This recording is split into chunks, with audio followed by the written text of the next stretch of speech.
Hello class के math institute में आप सबका स्वागत है। और बताइए आप सब कैसे हैं। आई होप अच्छे ही होंगे, अपने आप को अच्छे से प्रिपेयर कर रहे होंगे और अपनी तैयारी अच्छे से कर रहे होंगे, क्योंकि खुद को बेहतर बनाने के लिए हमें तो प्रैक्टिस करते ही रहना पड़ेगा। अगर हम अपने तैयारी को और अच्छा बनाना चाहते हैं, खुद को बेहतर करना चाहते हैं, तो हमें प्रैक्टिस करते रहना चाहिए। क्योंकि टॉपिक हम पढ़ लेते हैं और वो अगर बीच में छूट जाता है, हम उससे रिलेटेड क्वेश्चन नहीं करते हैं या उससे प्रैक्टिस नहीं कर पाते हैं, तो वो चीज़ें हम भूल जाते हैं। तो खुद को प्रिपेयर करने के लिए हमें अपने आप को मजबूत करते रहना चाहिए। तो जो आज का हमारा पहला क्वेश्चन है वो है, हैजा एक रोग है। हैजा कैसा रोग है? क्या आक्रामक रोग है, अभिक्रामक है? हैजा एक रोग है तो हैजा कैसा रोग है? अभिक्रामक, संक्रामक या अतिक्रामक? हैजा एक आक्रामक रोग है या हैजा एक अभिक्रामक रोग है या फिर हैजा एक संक्रामक रोग है या हैजा एक अतिक्रामक रोग है? तो हैजा कैसी रोग है? हैजा एक संक्रामक रोग है, क्योंकि हैजा संक्रमण के द्वारा फैलता है, तो हैजा एक संक्रामित रोग है। हमारा अगला क्वेश्चन है, अथक परिश्रम और सतत चरम सीमा प्राप्त कर सकता है। अथक परिश्रम और सतत क्या चीज़ है जो चरम सीमा प्राप्त कर सकता है? चरम सीमा तक पहुंचने के लिए हमें क्या करना चाहिए? मनमाने व्यवहार करने से या व्यवसाय करने से, सभ्यवसाय करने से या अव्यवसाय करने से? अथक परिश्रम और सतत मनमाने व्यवहार से चरम सीमा प्राप्त कर सकता है या फिर अथक परिश्रम और सतत व्यवसाय चरम सीमा प्राप्त कर सकता है या अथक परिश्रम और सतत सभ्याय चरम सीमा प्राप्त कर सकता है या फिर अथक परिश्रम और सतत अव्यवसाय चरम सीमा को प्राप्त कर सकता है? तो ऐसा क्या है जो चीज़ हम परिश्रम करें और लगातार मेहनत करते रहें तो उसमें हम सफलता प्राप्त कर सकते हैं? तो अथक परिश्रम और सतत व्यवसाय करने से चरम सीमा प्राप्त की जा सकती है। अगर हम अथक परिश्रम करें और निरंतर व्यवसाय का विकास करें तो हम चरम सीमा तक पहुंच सकते हैं। अगला क्वेश्चन है हमारा, भगवत कृपा से मूक भी क्या हो सकता है? मूक मतलब होता है जो बोलता ना हो, बधिर हो। तो भगवत कृपा से मूक भी क्या हो सकता है? अभिज्ञ हो सकता है, विज्ञव्य हो सकता है, धीर हो सकता है या वाचाल हो सकता है? भगवत कृपा से मूक भी क्या कर सकता है? अभिज्ञ हो सकता है या फिर भगवत कृपा से मूक भी विज्ञव्य हो सकता है या भगवत कृपा से मूक भी बधिर या धीर हो सकता है? भगवत कृपा से मूक भी वाचाल हो सकता है? भगवत की कृपा से मूक कैसा हो सकता है? तो भगवान की कृपा से जो बोलता ना हो वो बोलने वाला भी व्यक्ति बन सकता है। तो भगवत कृपा से मूक भी वाचाल हो सकता है। अगला क्वेश्चन है हमारा, शुद्ध वाक्य का चयन कीजिए। जो यहाँ 4 वाक्य दिए गए हैं, हमें बताना है कौन सा वाक्य शुद्ध है, जिसमें कर्ता, सर्वनाम, संज्ञा, सेंटेंस, वाक्य की दृष्टि से कौन सा वाक्य शुद्ध है। इतनी रात हुई आप कहाँ से आ रहे हैं? इतनी रात हुई आप कहाँ से आ रहे हैं? इतनी रात बीते आप कहाँ से आ रहे हैं? या इतना रात बीता आप कहाँ से आ रहे हैं? इतनी रात बीता आप कहाँ से आ रहे हैं? इतना, इतनी या इतनी रात? इतनी रात हुआ आप कहाँ से आ रहे हैं? इतनी रात को आप कहाँ से आ रहे हैं? या फिर इतनी रात बीते आप कहाँ से आ रहे हैं? या इतना रात बीता आप कहाँ से आ रहे हैं? इतनी रात बीता आप कहाँ से आ रहे हैं? तो हमारा शुद्ध वाक्य है, इतनी रात हुआ आप कहाँ से आ रहे हैं? इतनी रात हुआ आप कहाँ से आ रहे हैं। अगला क्वेश्चन है हमारा, ड्राइवर मीरा को कार चलना सिखा रहा है या ड्राइवर मीरा को कार को चलाना सिखा रहा है या फिर ड्राइवर मीरा को कार चलाना सिखा रहा है? ड्राइवर मीरा को कार चलाना सिखा रहा है, क्या होगा? या ड्राइवर मीरा को कार चलाना सिखा रहा है या फिर ड्राइवर मीरा को कार चलाना सिखा रहा है या ड्राइवर मीरा के लिए कार चलाना सीख रहा है, या फिर ड्राइवर मीरा को कार चलाना सिखा रहा है। इनमें से हमारा शुद्ध वाक्य कौन सा है? ड्राइवर मीरा को कार चलना सीख रहा है, ड्राइवर मीरा को कार चलाना सिखा रहा है, या ड्राइवर मीरा के लिए कार चलाना सीख रहा है। ड्राइवर मीरा को कार चलाना सिखा रहा है। तो हमारा आंसर है ड्राइवर मीरा को कार चलाना सिखा रहा है। अगला क्वेश्चन है हमारा, शुद्ध वाक्य का चयन कीजिए। जो यहाँ 4 वाक्य दिए गए हैं इनमें से कौन सा वाक्य शुद्ध है? हमें दिल्ली जाना है, या हमें दिल्ली में जाना है, या हमारे को दिल्ली जाना है। हमें दिल्ली में जाना है, हमारे को दिल्ली जाना है, या हमने दिल्ली जाना है, हमने दिल्ली जाना है। तो इनमें से कौन सा वाक्य शुद्ध है? हमें दिल्ली जाना है, या हमें दिल्ली में जाना है, या हमारे को दिल्ली जाना है, या फिर हमने दिल्ली जाना है। तो हमारा शुद्ध वाक्य है हमें दिल्ली जाना है, हमें दिल्ली में नहीं जाना है, हमें दिल्ली जाना है। अगला क्वेश्चन है हमारा, समुद्र में लगने वाली आग। समुद्र में लगने वाली आग, इस वाक्य के लिए एक शब्द क्या होगा? समुद्र में लगने वाली आग के लिए एक शब्द क्या हो सकता है? बड़वाग्नि, जठराग्नि, वनाग्नि या दावाग्नि।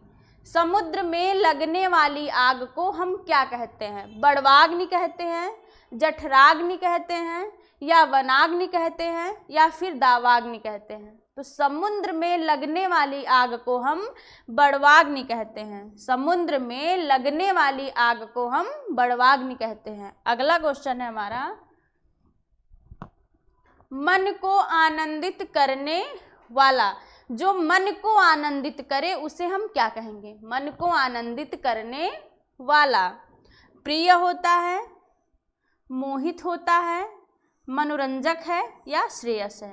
मन को जो आनंदित करे उसे हम क्या कहेंगे? प्रिय कहेंगे, मोहित कहेंगे, या मनोरंजक होगा, या फिर श्रेयस होगा। तो जो मन को आनंदित करता है वो मनोरंजक है। मन को आनंदित करने वाला मनोरंजक कहलाता है। मन को आनंदित करने वाला मनोरंजक कहलाता है। जिसको प्राप्त न किया जा सके, इस वाक्य के लिए एक शब्द क्या होगा? जिसको प्राप्त न किया जा सके उसे हम क्या कहेंगे? जिसे हम प्राप्त न कर सके। दुर्लभ, अलभ्य, दुष्प्राप्य या दुष्कर। जिसको प्राप्त न किया जा सके उसे हम क्या कहते हैं? दुर्लभ कहते हैं, अलभ्य कहते हैं, दुष्प्राप्य कहते हैं, या फिर दुष्कर कहते हैं। तो जिसको हम प्राप्त नहीं कर सकते हैं उसे हम कहते हैं दुष्प्राप्य। जिसको प्राप्त न किया जा सके वो कहलाता है दुष्प्राप्य। अगला क्वेश्चन है हमारा, यौवन का विलोम होगा। यौवन का विलोम क्या हो सकता है? मृत्यु, जरा, जीत या पराजय। तो यौवन का विलोम क्या होगा? मृत्यु होगा, जारा होगा, या फिर जीत होगा, या पराजय होगा। यौवन का विलोम होता है जारा। यौवन का विलोम होता है जारा। अगला क्वेश्चन है हमारा, प्रतिवादी। प्रतिवादी शब्द का विलोमार्थक क्या होगा? प्रतिवादी का विलोम क्या होगा?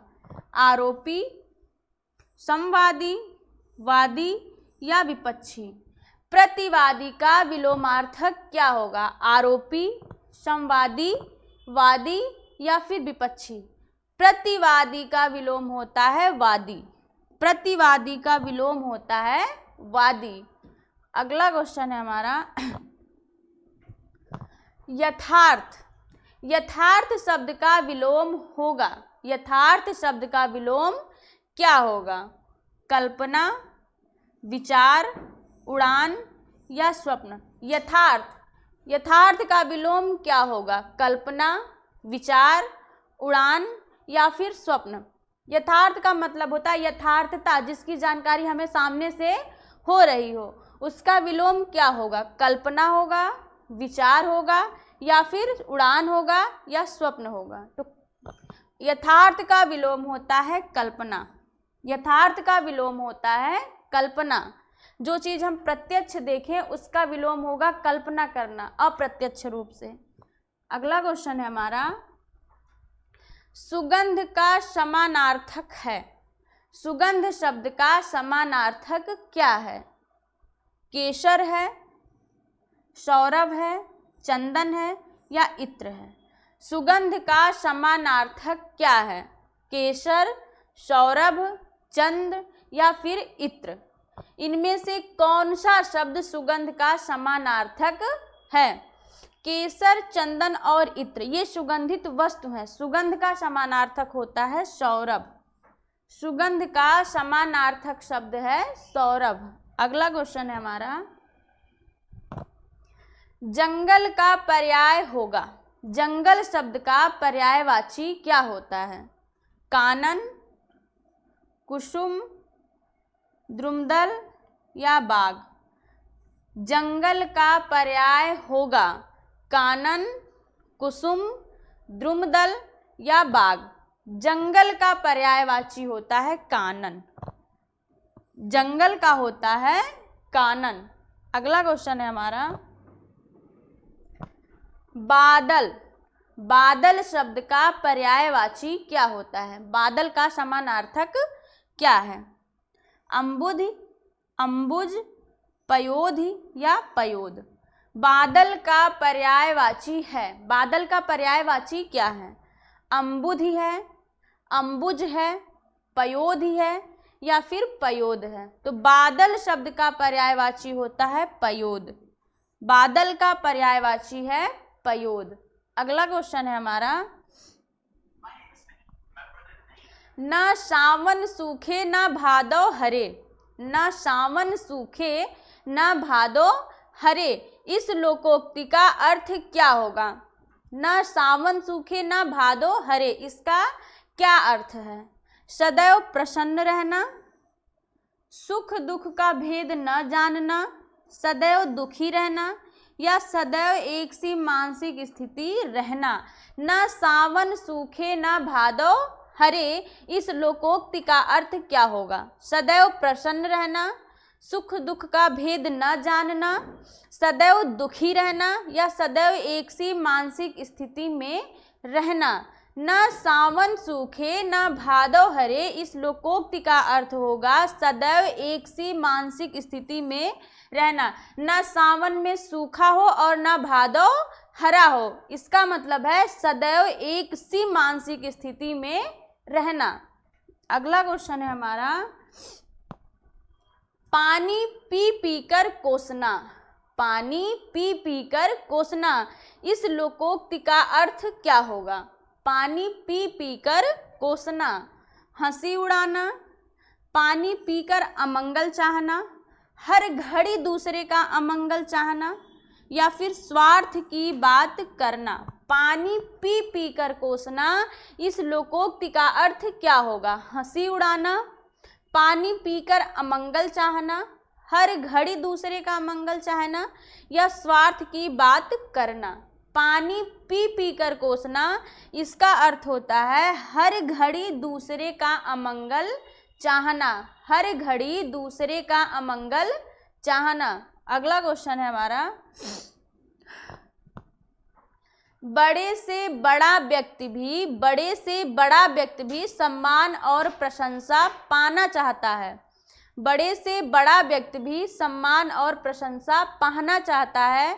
इस वाक्य में कहाँ पर त्रुटि है? इस वाक्य में कहाँ पर त्रुटि है?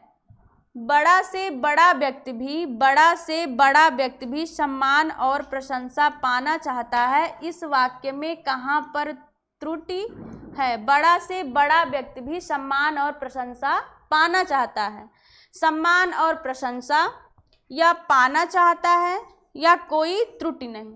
तो बड़ा से बड़ा व्यक्ति नहीं, बड़े से भी बड़ा व्यक्ति सम्मान और प्रशंसा पाना चाहता है। बड़ा से बड़ा नहीं, बड़े से भी बड़ा व्यक्ति सम्मान और प्रशंसा पाना चाहता है। अगला क्वेश्चन है हमारा, खुले हुए भोजन पर मक्खियां हर क्षण भिनभिनाती हुई रहती हैं।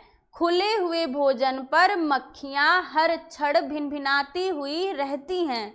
इस वाक्य में त्रुटि है कहाँ पर? भिनभिनाती हुई रहती हैं, मक्खियों हर क्षण, खुले हुए भोजन पर, या कोई त्रुटि नहीं। इस वाक्य में त्रुटि है कहाँ पर? खुले हुए भोजन पर मक्खियां हर क्षण भिनभिनाती रहती हैं। खुले हुए भोजन पर मक्खियां हर क्षण भिनभिनाती रहती हैं, हुई नहीं। मक्खियां हर क्षण खुले हुए भोजन पर भिनभिनाती रहती हैं। अगला क्वेश्चन है हमारा, शीर्षक को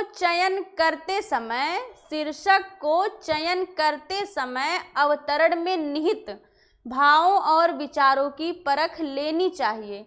इस वाक्य में त्रुटि है कहाँ पर? शीर्षक को चयन करते समय अवतरण में निहित भावों और विचारों की परख लेनी चाहिए। शीर्षक को चयन करते समय, या कोई त्रुटि नहीं है इसमें, अवतरण में निहित होना चाहिए, भाव और विचारों की परख कर लेनी चाहिए। कहाँ पर त्रुटि है? शीर्षक को चयन करते समय अवतरण में निहित भावों और विचारों की परख कर लेनी चाहिए। तो शीर्षक को नहीं, शीर्षक का चयन करते समय अवतरण में निहित भावों और विचारों की परख कर लेनी चाहिए। अगला क्वेश्चन है हमारा, शीर्षक का चयन करते समय को नहीं का होगा। तो आज के लिए बस इतना ही। जो भी क्वेश्चन मैंने आप लोगों से करवाए हैं, ये सारे क्वेश्चन विगत पेपर में आए हुए भी हैं, और बहुत सारे क्वेश्चन ऐसे हैं जो आपको उससे रिलेटेड भी क्वेश्चन मिलेंगे। तो आज के लिए बस इतना ही। हम मिलते हैं नेक्स्ट प्रैक्टिस में। आज के लिए आप सभी को धन्यवाद।